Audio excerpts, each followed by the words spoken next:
Hi, everyone. Welcome. Thank you so much for joining us for our final Falcons in Flight program of the academic year. It's been quite a journey and a great one. We are joined by our full board member today, James Purdy, class of 2017, as well as our guest speakers, John Murphy, MBA graduate, class of 1997, and Sarah Greenfield. We will hear from them about best practices and strategies for how to maintain a better work-life balance. So with that, I am going to turn things over to James to get us started. Thank you. Awesome. Good morning, everyone. Good afternoon from wherever I think we just hit noon on the East Coast. I'm in Denver, Colorado, so still morning for me. Great to see some familiar names on the call, and looking forward to this discussion today. I'm a Bentley University undergrad class of 2017 and now a Gonzaga graduate class of 2024. Really excited to have this conversation with John and Sarah today.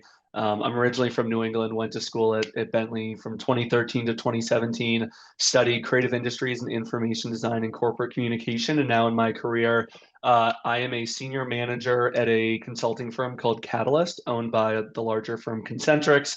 I manage a team of about 55 consultants and senior consultants across goodness, 5 different continents in our change management and organizational transformation space. So looking forward to having this conversation today. John, can I kick it over to you to do a quick intro? Please. Thank you, James. I'm John Murphy. As Abby mentioned in the kind open, I am a Bentley alum, graduated with my MBA from Bentley in 1997. I'm also a Babson College alum in 1989. In terms of my career, I worked at Wellington Management the last 30 years. I just retired from Wellington at the end of last year. In terms of my roles at Wellington, I was the director of competitive intelligence. I was also running one of our undergraduate recruiting programs called our Business Associate Program. I was the co-sponsor and the co-chair of our Disabilities Awareness Network, and I was on the leadership team of one of our mentorship and advocacy programs called Upstanders. And so across those 4 roles, so to speak, a big part of my job was to listen and absorb stress, and work-life balance, so I like to call it work-life harmony, was an ongoing topic. I also am thinking, as I say, make my opening comments, that this is also Mental Health Awareness Month. And so I do think mental health and happiness are related to work-life balance and harmony, and I'll talk more about that later. But with that, I'll stop and turn it over to Sarah. Thank you. I feel like a little bit of a wild card here. I am not in the business space directly. I am a dietitian. I went to Penn State University. I don't think we have any rivalry between the 2 schools, so I feel comfortable admitting that. And I went corporate route. So I was in corporate wellness for a long time. I was director of education. I did supplement development. I worked for companies like NutriBullet and Hum Nutrition. And then I decided to get out of corporate world and start my own business. So I am an entrepreneur as well, digital nomad, but I focus primarily on the microbiome and microbiome restoration for women to help them become more empowered in their bodies. I've been on many iterations of what does work-life balance mean. My job is so much a lifestyle piece that it became really hard to separate the 2. So I've spent a ton of time looking at, okay, how do I balance this in a corporate world? How do I balance this as an entrepreneur? My child just turned 4 yesterday. So now I have the layer of how do I balance this as a mother? So this is a topic I think about deeply, and I'm excited to talk more about it. Awesome. Thanks both for the quick intro. As folks are funneling in, I see we're just kind of adding folks minute by minute. I'm not sure exactly how the Zoom webinar works, but if you are able to send messages, feel free to ask questions in the chat. If you want to ask something anonymously, you're more than welcome to ping me directly or John or Sarah, and I'm happy to ask those questions. We did have some great questions from folks as folks signed up, and so we'll be running through some of those as well. But if anything does come up as we're going through this, please feel free to message us directly, and we're happy to dive into some of those questions. John, Sarah, to get us kicked off, I think let's just start super broad. The term work-life balance, I think, has so many different meanings to so many different people. It's a bit of a cliche term at this point, but one that's used quite broadly. What does that term mean to you? What does work-life balance mean to you? Sarah, maybe to you first. Sure. So for me, it's really about just getting clear on how do I want to feel throughout the day, and what can I prioritize within that? So my work is something I'm very passionate about, and it gives me a lot of energy and creativity, and I've been able to structure it in a way that really delights me. So I don't feel like I mean, I've been in the world where I had to just do the job and I had to show up to work. And in that scenario, it really becomes about, again, how do I want to feel? Do I want to feel inspired? If I want to feel inspired, then I want to be spending time with more people that are inspiring or doing workshops. So it's always been about how can I just really create the life that I need to support myself and also balance it with the life that delights me until those two things for me merge. Because when I started in my career, I was very curious and excited to be working in hospitals, but it wasn't my end all be all. I wasn't like waking up every day and being like, I can't wait to go into a hospital. So I had to really spend more time looking at, all right, outside of that, how can I foster my passions with food as medicine or creating gardens? All of these things were really important, but really the core question was, how do I want to feel today? What about yourself, John? Yeah, I would echo that. A lot of it is how you feel, because if you feel great, you can help others feel great. So for me, as I mentioned in my open, I always try to think about it more as harmony instead of balance, because to me, work-life balance implies a trade-off. And I thought, and I always think about life and work as being inextricably intertwined. And so when I think about work-life balance or harmony, there's a lot of different compartments that go into every day. And I thought about them as intertwined compartments that could influence each other, but I needed to be very focused on each compartment at given points during the day. And so throughout my jobs at Wellington, when I was a managing director across my 4 jobs, I would always think about how I manage my time each day. I was very thoughtful about that because I recognized that if I manage my time well, it would make me feel better and it would help me be more effective for others. And so one thing I would do is always think about each week, either Friday or Sunday, look back at the prior week and think about how did I do in each of those compartments with work, but also with my family, my wife and son, my dogs, my mom, also with me personally, myself. Sometimes you have to take care of yourself to be great for others. And so did I get to the gym? Did I get enough sleep? Was I, how's my diet? So I focused on every compartment of my life, recognizing that if I was trying to stay up on them as best as possible and was kind of looking back to understand where I might not have put enough time in, that would help relieve stress, would allow me to plan for the next 3 weeks. I always would look back 1 to plan 3 to try to harmonize my life, always recognizing that it's never perfect and that usually there's going to be something that happens every day, every week that throws you off course. And once you get comfortable with that imperfection in life and you can accept that and move on, it allows you to be more focused for yourself and others. I know, yeah. And I know something I think a lot about is, and I think John and Sarah, you kind of hit on both of it, is there's both like how am I managing my actual time that I'm spending at work? I work fully remotely and I travel for work, so we can dive into that later for folks who might be going into that position. But how do I like physically manage being in my home during the workday? My wife also works from home, and like having that break point where I go, to personal life, back to work. But also at the same time, and John, I love that you highlighted this, what is that like emotional break, or how am I splitting just my energy and time outside of personal life and work life, and just managing like the mental capacity and the emotional capacity for that. And so I think that's I love that you both bring that up. Something that John and Sarah, I think you both touched on, was kind of career growth in within this work-life balance that we talked about. A lot of questions that we got from folks leading up to this was around like, how do I still find time to work hard, to grow in my career vertically, horizontally, diagonally, while also managing that balance? Can you two speak to that a bit? Sure. Sal, you want me to go first? You want to go first? Yeah, go ahead. Sure, thank you. If I think about way back to when I was first starting out, I think one of the biggest mistakes I probably made in my first 2 jobs, I worked for 2 great banks before I worked at Wellington for 30 years, was I was more focused on my career, on how much money I was going to make. I was less focused on actually what the days would be like. And so when I went for my interview with Wellington 30 years ago, and I got the offer 30 years ago this month, I was very focused on interviewing them as much as me, because I wanted to make sure that I was going to a place that I would feel good about working at. I was less focused on the money. I was more focused on, if I did a great job, could I grow? What was the trajectory looking out 2 or 3 jobs?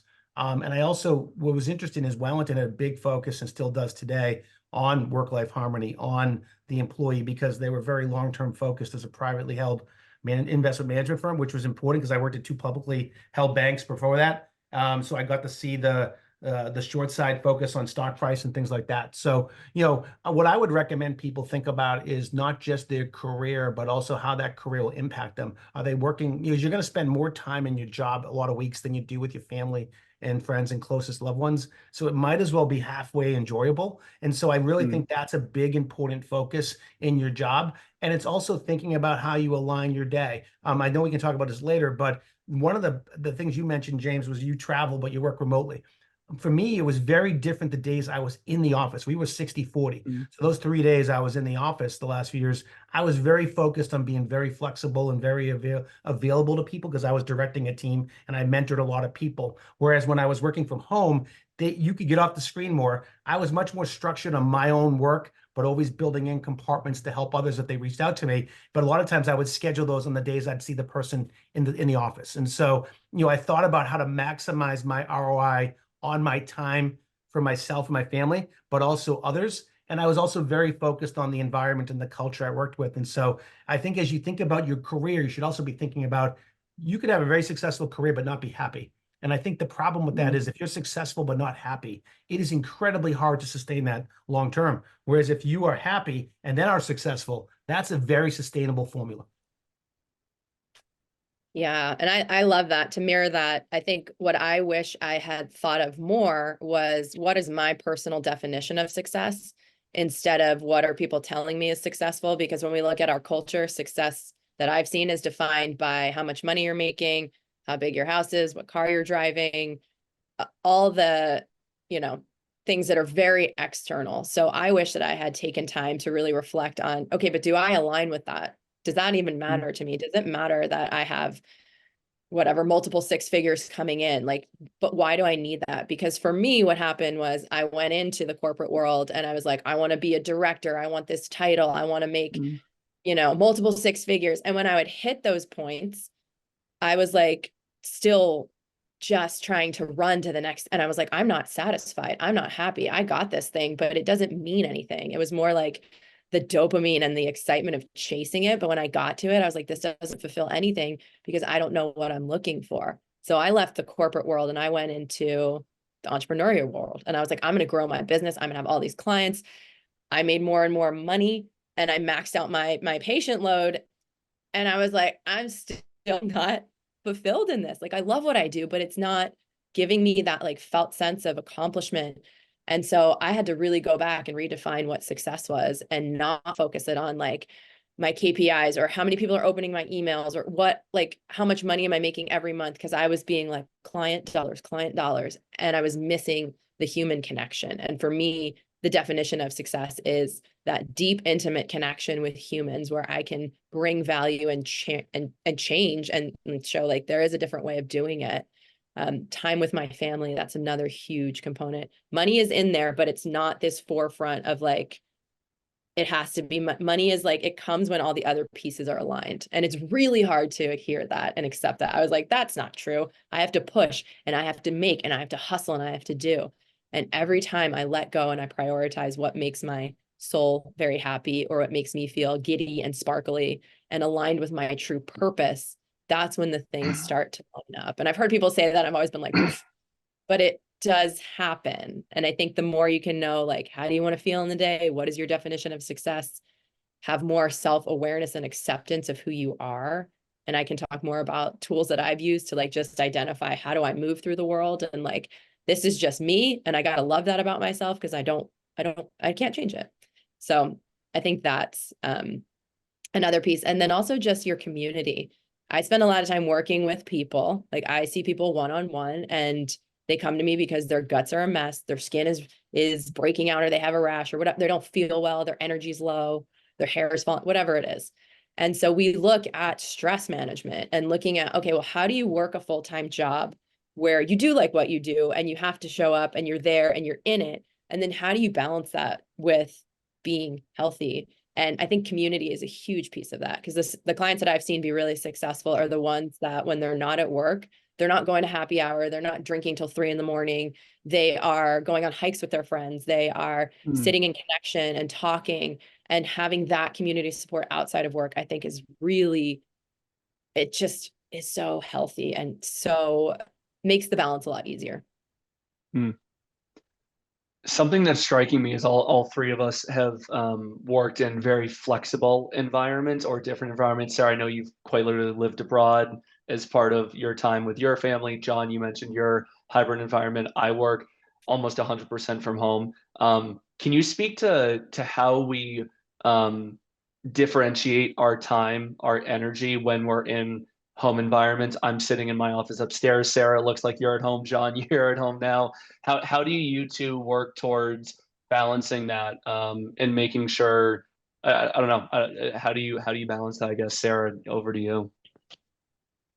It's challenging. Like I said, came from corporate where it was 9 to 8, and it was, especially like even in a hospital, like there's not really a lot of time. Like you have a patient load, you see your patient load, and like that's your time. So when I transitioned, I was actually really overwhelmed. I didn't like, nobody was telling me when to eat lunch. Nobody was telling me when to show up, and I had to take ownership of that. So I've used a bunch of different tools. Time blocking worked really well, where I would sit down and look at my calendar and just say, all right, I'm going to have an hour and a half to move my body. I'm going to have 3 hours of writing and creative time and content creation. And that for me is very exciting because I like diversity. And then ultimately what I would do is say, okay, I'm going to see clients Monday, Wednesday. I'm going to have off Tuesday. Like in my ideal world, I'm like, I want off Tuesday, Friday, clients Monday, Wednesday, content creation Thursday, sales calls Thursday. Was kind of how my vision, I was like, that's what would be really nourishing and balancing. And I was able to work towards that and make that happen. And I just loved that aspect. I feel like I'm more productive when I'm at home. I found when I was in a corporate setting, it was like I would sit down, I'd get there in the morning, and then there's like the breakfast chatter while everyone's making coffee. And then I'd sit, and then there were 6 meetings that had to happen. And then I'd like sit to try and do something, and someone would come in. So I found that it was a lot easier to create my own boundaries and like block off my time and focus when I was at home. It was just getting clear. Okay, like today I'm sitting down and doing this. And sometimes for me, it was day by day, like, okay, Wednesday client day, and that's it. I'll let it kind of ride from there. And if I have free time, I'll fill it with something else. But that was kind of how I approached it. And it was a lot of trial and error and a lot of things that I've done to kind of sink into, okay, this is how I want to flow and move. And then, life changes and you change and you adapt and you learn a new way. So it's never like, okay, I'm going to time block and that's it. And then that's perfect. It's like, no, we're always changing and evolving. So I think it's really important to find what works. And then also how much flexibility you need. Some people need like very rigid, like 1:30, 2:30. Some people need more of that like white space to just chill. So yeah, I think play around with it. John, what about you?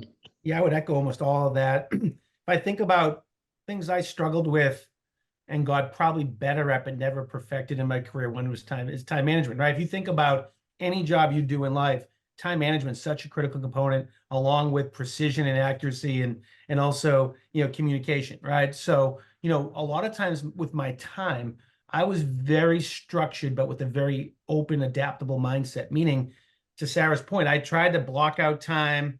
I tried to structure my days. So, COVID was a massive tragedy. Obviously, people lost their lives, their livelihoods.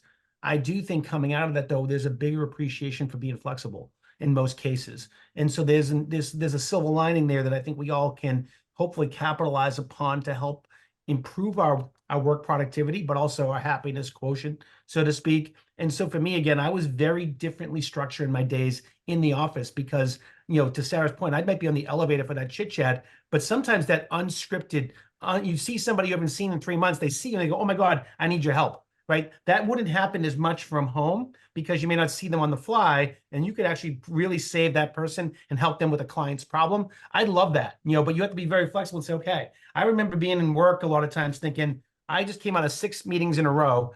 I want to grab a cup of tea or coffee, go back to my desk and work. But I knew if I had, my 12 reports looking for me, and I ran a team of mostly people in their 20s and early 30s, I needed to be really available on a moment's notice. So my mindset was always to block my time after a series of meetings, not to do my work, but to first check my messages, check the floor, make sure no one needed me immediately, and then get into my work. When I worked from home, my time was structured differently. I did try to get up a little early because I didn't have the commute. I had my own time. A lot of times, middle of the day, I might go to the gym and disappear, but I communicated that to my team. I communicated that to my clients internally. Obviously, if an external client needed me, my schedule was theirs, basically, because our clients externally to me was my primary focus. Internally, my clients were often people working externally. So I would say, hey, I'm going to go to the gym for an hour. You sure you don't need me for anything? Or, I'm going to be back. Don't worry about it. So I tried to be proactive in my communication to minimize that urgent note. Oh, where are you? I need you. No, I already told you I'm at the gym. I'll be back at 3. Don't sweat it. I'm going to be online tonight. Because a lot of times as a global firm too, I had people in Asia looking for me. So being online later sometimes was really cool. Whereas before COVID, 9 to 6, and I was gone, and I tried to look at my phone. I didn't want to look at it. And then I'd wake up and see these emails that came in. I could have solved them. So it became in a lot of ways better because I was working longer days, but breaking them up to allow myself to be more available when people needed me. Interesting. I think similarly, John, as I mentioned, I manage teams across 4 or 5 different countries now, across a few different continents, and then clients in various countries. And so, something I have put into practice quite a lot, I think echoing Sarah and John, what you both said is blocking my time, but also having very specific cues for myself to know when work is starting and when work is ending. Meaning for me, what that is in the morning, I'll go out and take my dog for a walk at like 6:30 or 7. When I come into my office here, work starts, right? And I'm kind of in work mode. And for me, at least, I usually work throughout the day. And then when I leave the office, when I shut down my computer, when I close the door and leave and go to the gym at 5 o'clock or 6 or 7 after a call with Europe or Asia, that is my time to say work is done, right? And so I give myself these very explicit cues for folks who are early career that are working from home, or folks here who might be graduating, going into remote roles or hybrid roles. I think those really intentional cues are quite helpful. And I'm privileged to certainly have an office space in my home. For folks who might not have that, like just having a designated space to do your work. I'll jump down to my kitchen sometimes and work at the bar, or go to the living room and work. I try to keep myself from doing that sometimes, because then I start muddying where I relax and spend time and where I work. So that works for me. Might not work for all, but those are some other things that I know I try to do. James, I'm going to jump in real quick before you ask Please. another question. Yeah. What crossed my mind when you said that was each day I try to have a list that says, what do I need to accomplish today to make it successful? And it's not necessarily just work stuff. It might be like, I'm getting old. I'll be 58 in 6 months. So, what I've noticed is that I'm not moving as much because I retired from Wellington. By the way, I start my own company tomorrow. I'm going to make the announcement on LinkedIn. I'm going to start my own shop, but I'm not moving as much. So now, a few months into my retirement, I said, I got to get to the gym. I got to stretch. But those things are very relaxing for me. And so what I would do if I were people is I'd recommend having, what do I need to get done today to make today successful? What do I need to do for myself to make myself feel better and be ready? Because that really helps elevate your ability to be calm. So for me, a lot of it's breathing. A lot of it is that meditation, it's stretching, it's working out. It's spending time with my wife and son. It's calling my mom, who's in her 80s now. It's taking my dogs for a walk on the beach, right? So there are certain things I want to do just to make sure I'm checking that box of being a good dad, a good husband, good son, good pet owner, right? But I also want to be good to the people. So, when I had people reporting to me or as mentoring people, I had that on my list every day. Did I check in with the people most stressed? And one of my rules was when I was running my team was the least happy person is my level of happiness on the team, even though that might be my different than I'm outside of work. Because I want to lean in and elevate the lowest feeling person on the team and help get them to a higher level. I try to do that for everybody. So my point there is, if you're really intentional with your time, but recognize things are going to happen to break that rhythm up, it's a lot easier because you can check things off. You can be very tactical, but also very strategic and also very flexible. That allows you not to get as frustrated when things get thrown out. And because you're always going to be fine tuning. Time is a constant fine tuning thing. It's never perfect because things are going to happen that you can't control. So you just need to adapt to it. Before we move on to the next kind of set of questions I have, Sarah, would love to have you speak a bit to, I don't know, some of the tools that you might use with clients or that you might recommend to folks on the call for kind of this like work-life balance when you might be working from home, or just as John's bringing into the fold, just how do you keep yourself healthy while also being successful at work? Can you speak to that a bit? Yeah, I mean, what's coming up for me just as I'm listening is it's really important to know who you are and how you move through the world and not try and stuff yourself into a conventional box.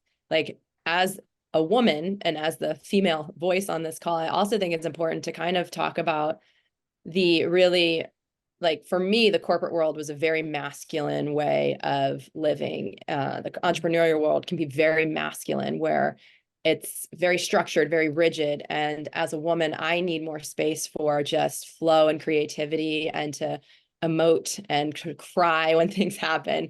And I feel like that energy has always been like, that's wrong, that's bad, put it away. You can't go to a meeting crying, which, like, I know I can't. So it was really interesting saying, like, there's something that didn't feel right for me that was impacting my body, but I had to know my body, right? I had to know, like, what does my nervous system need? I think knowing kind of how you regulate is really important, because we're like, you guys are high performer, high capacity, like, it's beautiful. And I was that for a long time, and I just burnt out from just like going, performing, because my nervous system needs like downtime to downregulate. And a lot of people do need that time and space, whether that's alone time or quiet time or whatever it is. So I think comparing yourself to other people and comparing to other levels of success can be really detrimental, because then we're constantly failing ourselves. So getting clear and just saying, like, who am I and how do I move through the world? What do I need? Do I need more space? Do I need more rest? Do I need to take a nap? Like, maybe if you're working from home, you can build that in. I have people that will take a nap and block that off on their calendar because they have to just kind of come back online. Living life is a lot.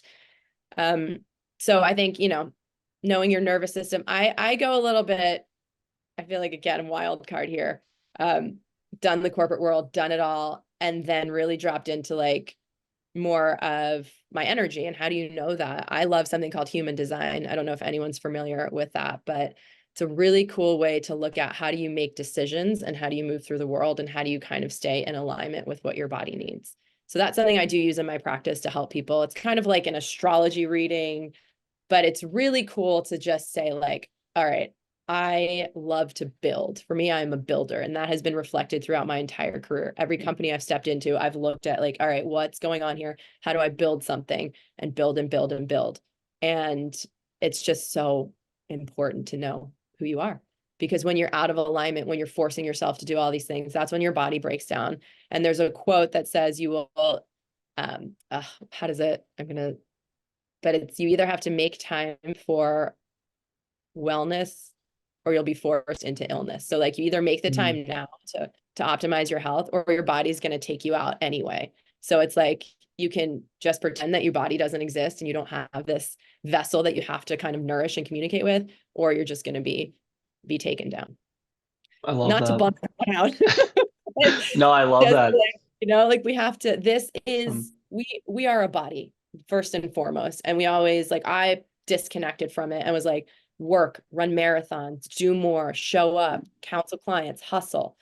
And like, I could tolerate that for a little bit until I couldn't. And so it's, yeah, to me, it's like, how can you honor your body and know your emotions? Like that, I think that needs to be a part of the conversation too.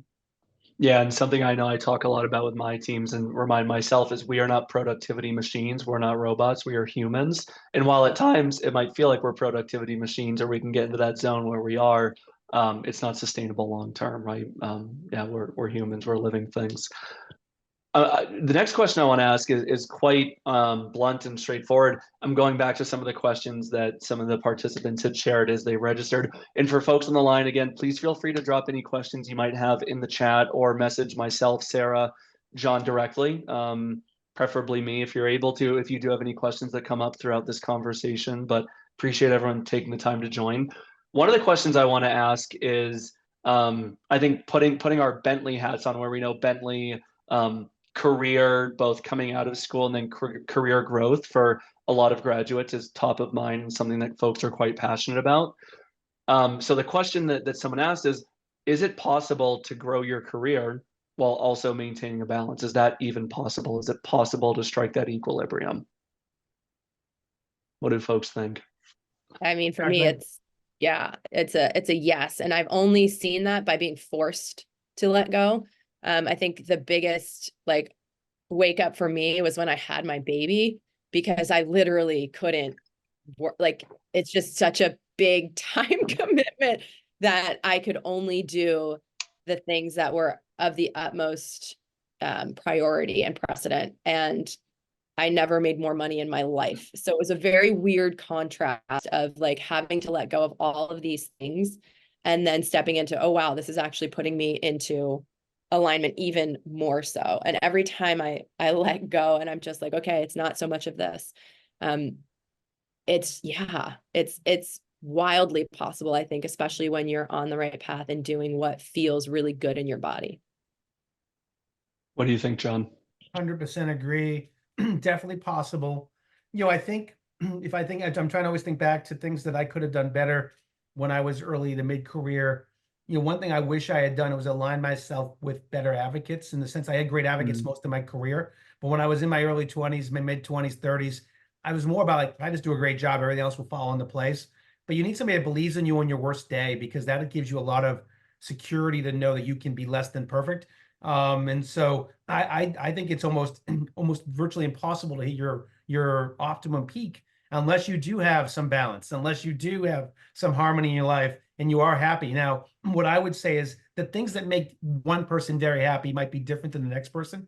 And you need to think about that within the context of where you're working. And does the place you work reflect your values? If it does, it's probably a pretty good place for you to live and grow. If not, there are some jobs, for lack of a better word, that have some shelf life to them. It's like a carton of milk. When you look at the date, you're going to do it for 2 or 3 years and then you're going to move on. I mean, there's a lot of people in our business that go to the sell side and work 100, 120 hours a week for 5 or 6 years and then try to build off of that. That's great. I made a point when I was coming out of college that I would never work more than 100 hours in a week, and I never did it. Just because I like sleep too much and I like doing other things. So to me, it was, I wanted to have a great career, but I also never wanted to sacrifice my health. And I think part of that was probably because my dad, my dad was a world-class athlete and had a full scholarship to play at the University of Alabama back in the late 50s, early 60s, but got sick. And, it's ironic today is the day we're having this session, because my dad was 1 week short of 57 and a half when he passed away. And that's exactly my age today. And so I think about that. And so my dad always said to me, if you don't have your health, you don't have anything. And so I was speaking from somebody who lost his health. And so it was really emblazoned in me in my 20s to take great care of myself and others. Because the other thing I'd say is, while you're taking great care of yourself, if you're super kind to other people, that's a great motivator for you too, because that will let you kind of know that you're working at a great place when people are leaning on you and you can lean on them. And so it's highly possible. It's not necessary for every person. I want to say this to some folks out there that may be saying, is it really necessary? No, but I think it's a lot easier. It's a lot easier to get to your point if you're happy. And it's a lot easier if you have balance and you're able to do things and feel like you're accomplishing a lot, not just at work each day, but outside of work. And then again, if they're harmonized, I think they're intertwined. And so it's not necessarily not possible, but I just think it's harder if you don't really focus on this. I love that. So have go a ahead, story.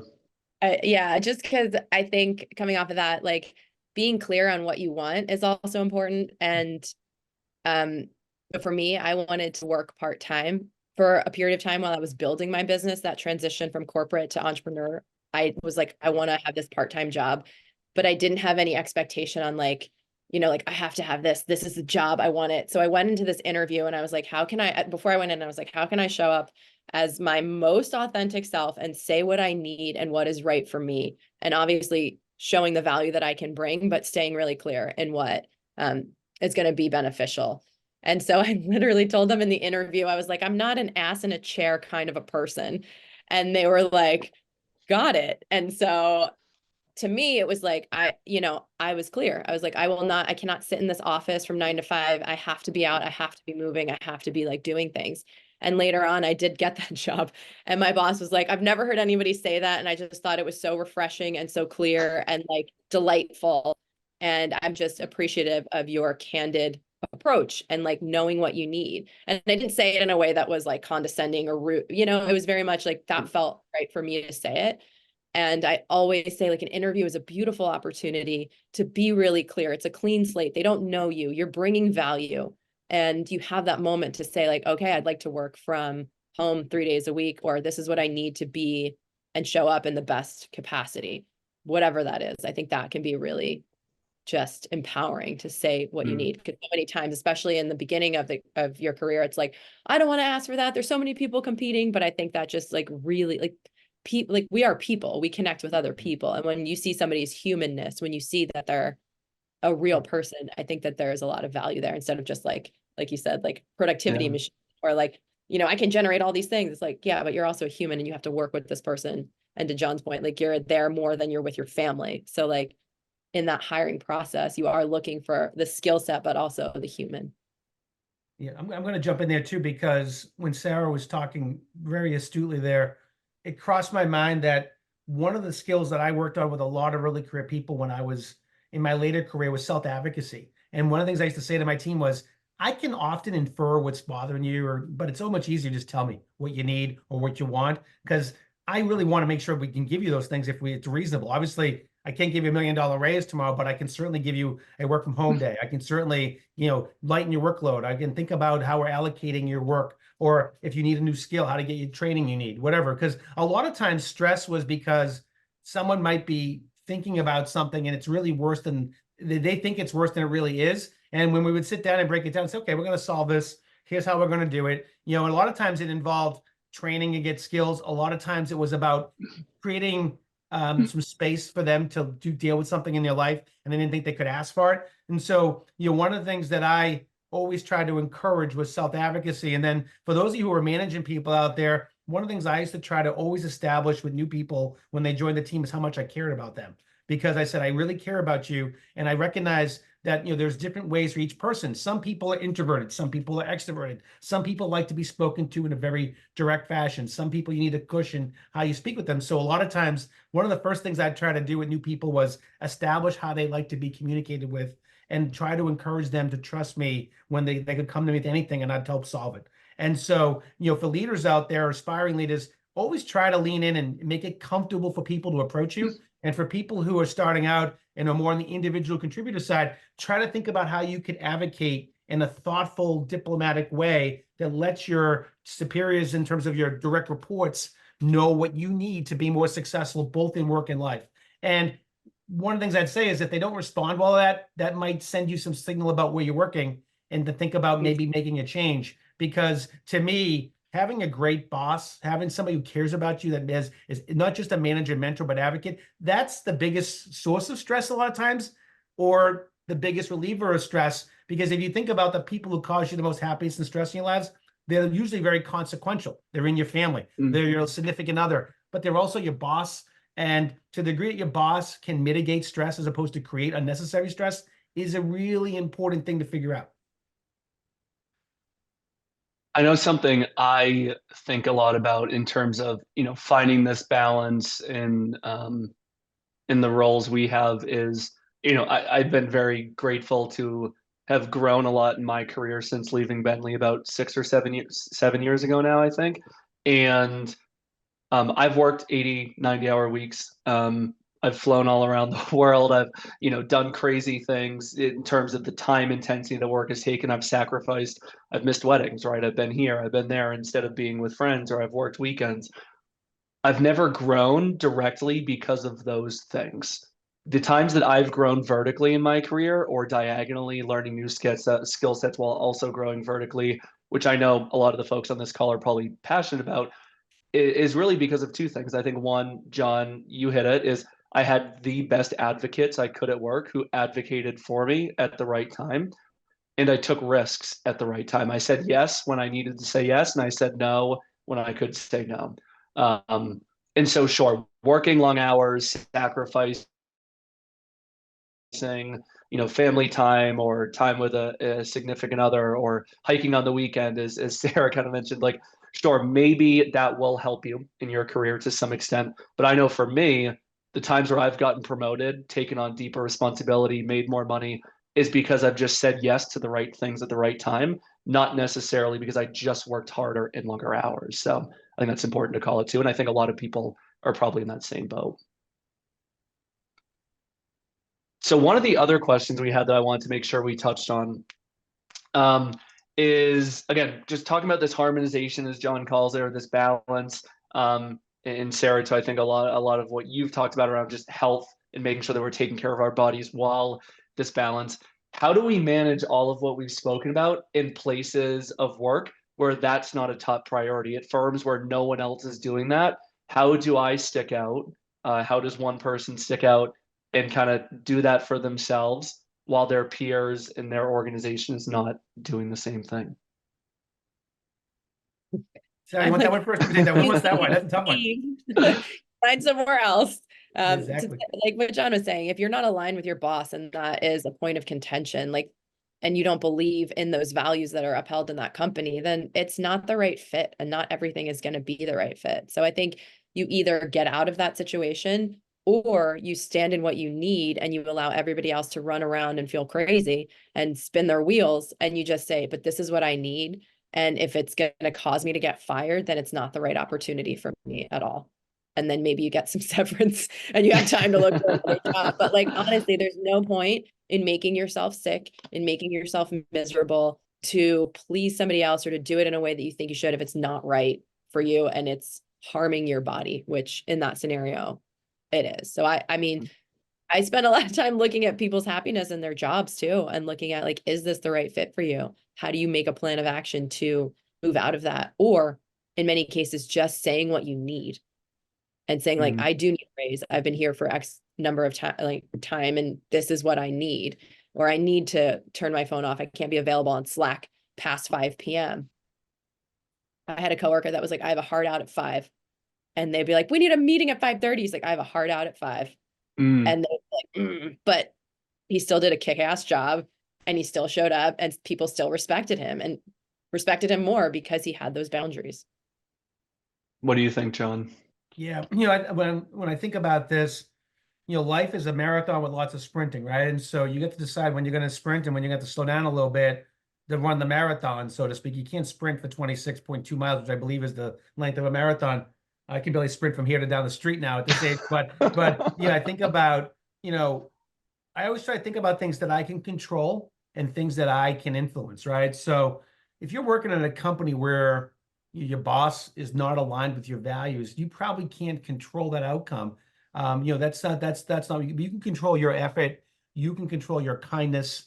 You can control the things you do. And I had this exact question last year, because even at Wellington, which was a great culture, there's a lot of subcultures within each team. Let's be honest, the director of each team can often set a culture. So as great as the culture was at the firm I worked with for 30 years until 6 months ago, there were pockets where it wasn't as good. And one of my mentees, and he's in his late 20s now, came to me and said, the new director, she said, she's just totally destroying the culture we have. And I said, well, you can try to influence that. You're not going to, this is a partner of the firm who doesn't have bad intention, right? So I said, you can try to influence it in your conversations, but you can also influence it with your actions, right?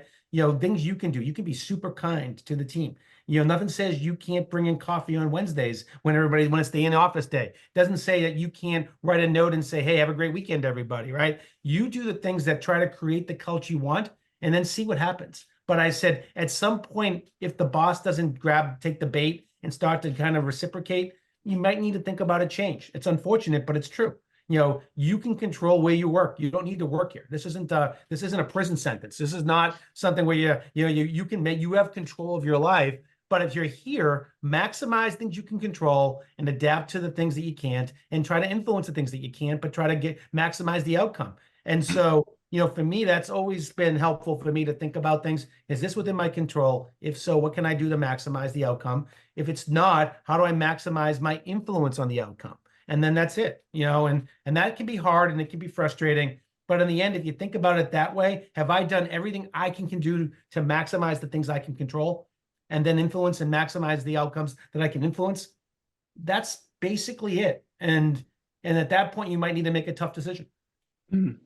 I love that. Yeah, I love the influence piece you brought up, John. And Sarah, something you said that really resonated was this idea of like setting these boundaries, and the example you gave of, hey, I had a coworker who said, I'm not meeting at 5:30. That's time with family or gym or cooking, whatever it might be. I also have a coworker who I admire quite a lot, who's relatively senior in our organization. And he says every night, I'm off from 5 to 8. That's my family time. I have 2 kids, I'm raising them. They're in kindergarten. That is my family time, and you will not reach me. I don't care what the fire is. In our case, in consulting, the work we're doing is not life and death, right? Like nothing we're doing needs to happen or can't wait 3 hours for that to happen. And so I think it's also not everyone is in that case. For those of you who might work in like healthcare or in different spaces, some of it is more urgent. But for those of us who don't, right, there are times where things can wait. Something, I think that really resonates that you both mentioned is at the end of the day, there might not be a great answer. There's no one size fits all answer. It might just not be the best place for you to work, right? If you can't set those boundaries, or you have a director who's not allowing you to set those boundaries that you want in terms of the balance you're looking for, it might just not be the right place for you. And that is completely okay. We've all run into that. Yeah. Awesome. One of the other questions that came in that I think is quite interesting, and I wanted to touch on, I have some experience here, so I'm happy to share my thoughts, but a lot of what we've talked about is balancing just kind of personal life and work, right? So maybe it's a family, maybe it's hobbies, it's exercise, it's taking care of your body, and then whatever your professional focus is. Let's throw in kind of a third piece of that. How do you also balance family, hobbies, health, along with work, alongside like another endeavor? Maybe it's a side hustle. Maybe you're in grad school at the same time as work. Someone mentioned, hey, I'm writing a book. I'm looking for a new job, which we all know, like looking for a new job, especially in today's job market, can be a full-time job. How do you balance a third thing on top of all of this? What do you say to folks who are balancing all three, or maybe four? Yeah. Well, I go back to the body and nervous system regulation, and how often are you in your zone of resiliency, meaning feeling like you have the capacity to do it. And when are you kind of bumping out? And when you're bumping out, looking at, all right, what's kind of triggering me to go out, and how do I expand my zone of resiliency? So if you are doing multiple things, maybe it is about taking that time to go really deep into self-care, or do something like a float tank, or turn your phone off for an entire day so that you can recalibrate and that your nervous system can come back online. Because to me, it's all about capacity. Some people have lots of capacity, some people have less capacity, but you can train your body to become more resilient. It's just about being more intentional. Like, okay, I've worked 12 hours today. I like showed up for my job. I did my mom's stuff, and I worked for six hours. I get a little intensely focused. It's my human design generator to me. I get into like flow states, and when I'm in it and I love it. And then I need time to recover and like, take 2 hours in the morning to do a cold plunge and sauna just to get my nervous system back into like, you have capacity. So I think it's like kind of back to that time blocking. Like if you have a lot that you're balancing, do it intensely until you start to feel dysregulated, and then be like, okay, I've gone a little bit too far. I need to really hone in and take time to fill my cup up, because that's kind of like, is it depleting or is it nourishing? And if you're like, for me, the idea of writing a book, or when I have been in the process of writing a book, it's like so much dopamine, and it's so enlivening that I'm just like, woo, it's flow state. So it doesn't deplete me, and I have more capacity for that. But then, the things that do, I have to take time, like being a mother, it's very depleting. I'm like, so I do need to spend more time, just like alone, going for a walk, whatever that is. What are your thoughts, John? Yeah, I agree. I think it's interesting too, because I always try to think about things too. What's my normal, typical days like? And then there's emergencies, right? And so emergencies should be, less than 5%. Let's just use a number. Like if you're being asked to solve a problem at work every day at 8 p.m. for a quote emergency, it's probably not good, right? Whereas if that's an exception, you adapt to it and you move on. But as I added more things to my life, whether it was getting married and having a son, dealing with health issues in the family, or helping others, to me, I actually love being a go-to person for people. I really love being a service leader. So to the dopamine comment, I got a lot of return on being kind, and I still do. And so that's one reason why I'm starting my own company. I don't want to, I made a lot of money. I'm very happy to be able to retire with my health, and I want to pay it forward now. But I also want to be a great husband. I want to be a great father. I want to be a great son. I want to take care of myself. So I know the things I love to do. I love to watch the Patriots. Not now, they're not that good anymore, but when they were good, right? I like to read. I like to exercise. I like to work on my hobby, which one of my hobbies is collecting sports collectibles. I like to do that, right? But there's a time and place for those things. And there's a time and place for other people. And there's a time and place for me. And again, I use Friday if I can. If not, Sundays I do it. I always look back and said, how did I do across all the things that mattered to me? And the people that depend on me too, how was I to them? And how do I need to adjust my time the next 3 weeks? And knowing that it's going to be a constant fine tuning as well. And again, I got very comfortable recognizing no day is going to be look back and say, that was perfect. Well, occasionally it is, but perfection's the rarity. The other thing is that one of the biggest things I think that haunts us is there's this such a perfectionism in our culture. And I think it needs to be thinking I say perfection is a nice thing to strive for, but it's not something that's sustainable. But being constantly really good and excellent is sustainable, recognizing that, sometimes a 95 is just as good as 100 because you got a 95 across 7 things instead of 4 100s and 3 70s, so to speak, in terms of covering all the different compartments of your life. So I want to have 7 95s across 7 things instead of 4s, 100s, and 3 70s because I was out of balance. But sometimes you're going to be out of balance because some emergencies are going to throw you out of balance. I accept that. I might get frustrated by it. I try not to show it to others, but I also need to get that out of my body because when you're absorbing stress and helping others, you also need to get that out of your body. Have some cathartic things that allow you to do, whether it's an ice bath or meditation for me, or going to the gym and lifting, or just running for 4 miles and getting on the beach with the dog, right? Whatever it is, as your life gets bigger and more complicated, simplify it. Make a list. Take a deep breath. Recognize that you don't need to do everything in one day. Understand how you can manage time to minimize stress and maximize your use of time. One of the things I always learned from my parents was health, family time, and close friends are probably your 4 most important resources in life. The other one I'd say is life experiences. And so if you got those 5 things, that really helps you balance and harmonize life and work and be happier and have a higher state of mental health. That really resonates quite deeply with me, John, because something I was going to mention is level of effort, right? And not in terms of, where you're focusing your effort, but how much effort can you put into different things at different time.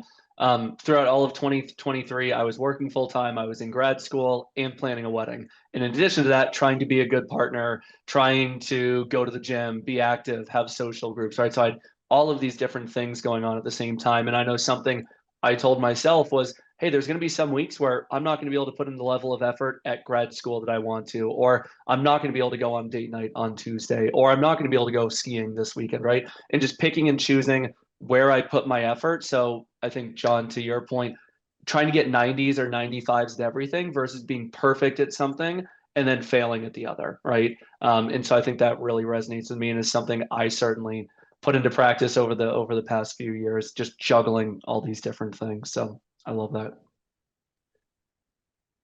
Looks like we might have one question in the chat, and we're just about to wrap up. Is there a scheduling or to-do list resource that any of you use or recommend? So the question from one of the attendees, is there a scheduling to-do list? Is there a piece of technology you use that you would recommend? I know one that I love is I use an app called TickTick, TickTick. It's literally like a to-do list app. And if it's not in the app, it doesn't happen. So I use that on my phone. It's literally like in my iPhone dock, one of the most 4 used apps I have. And I use that along with like my calendar app, but that is one that I use quite a lot. Sarah, John, any tools that you use that you find particularly helpful as you plan your days and prioritize? Yeah, I like ClickUp. I know that's more geared for like teams, but I just love to put all my stuff in there, and then you can do kind of quarterly planning and put goals, and if somebody's assisting you or whatever. I love clicking those tasks and then having the little unicorn come. So that's one. There's another journal that I love, that you do this quiz and it tells you what type of archetype you are and how you work, and then it gives you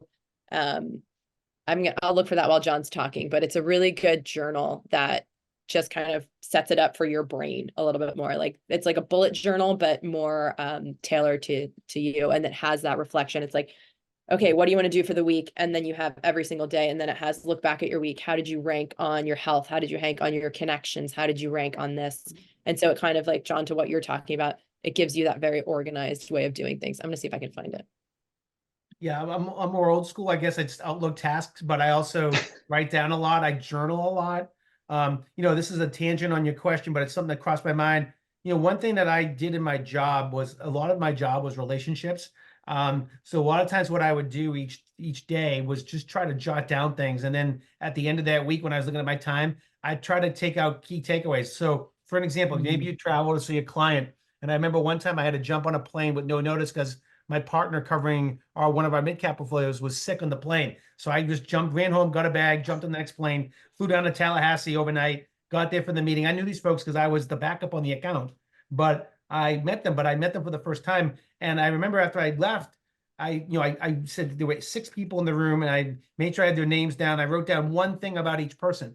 And then when I saw them the second time, because I went back to cover again, I asked Sally, how's your dog doing? Like the golden retriever. One guy was a Florida State football fan. He had a tough loss last week, something like that, right? I tried to build connections. So I didn't just use my list and my tasks to feel good about checking things off. I also use those notes sometimes that you have in there to allow me to build better relationships with each of my people, whether it was somebody I managed and directed or whether it was a client that I was going to see again. Because to me, we were trying to build relationships to get to know them as human beings, because then you could actually, I hate to say it that way, but I think when you build better relationships in your work, your clients are less likely to fire you if you like you, and you're more likely to work harder for your clients if you like them, right? So you build those relationships, allows you to do a better job. So to me, there was my task list, but there was also my list of people.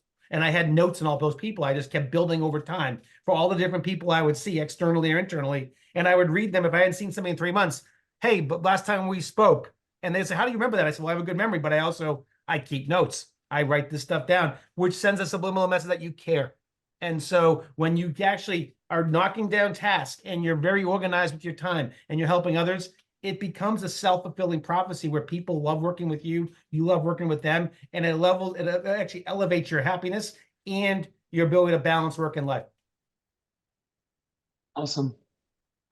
We are at time, so Abby, we'll welcome you back. But I just want to say thank you so much for everyone who joined, all 20 plus folks who are able to join today. Amongst as we talk about balance your careers and family and everything going on a Monday leading up to Memorial Day. John, Sarah, it was great to meet you both, and thank you both so much for joining this panel. And Abby, I'll hand it back over to you. Thank you so much, all 3 of you. It was really insightful and really helpful, and I really enjoyed the conversation. And I'm certainly going to start using some of these applications to make sure that I better use my time efficiently and well as I think about tasks at hand. So thank you so much for your time.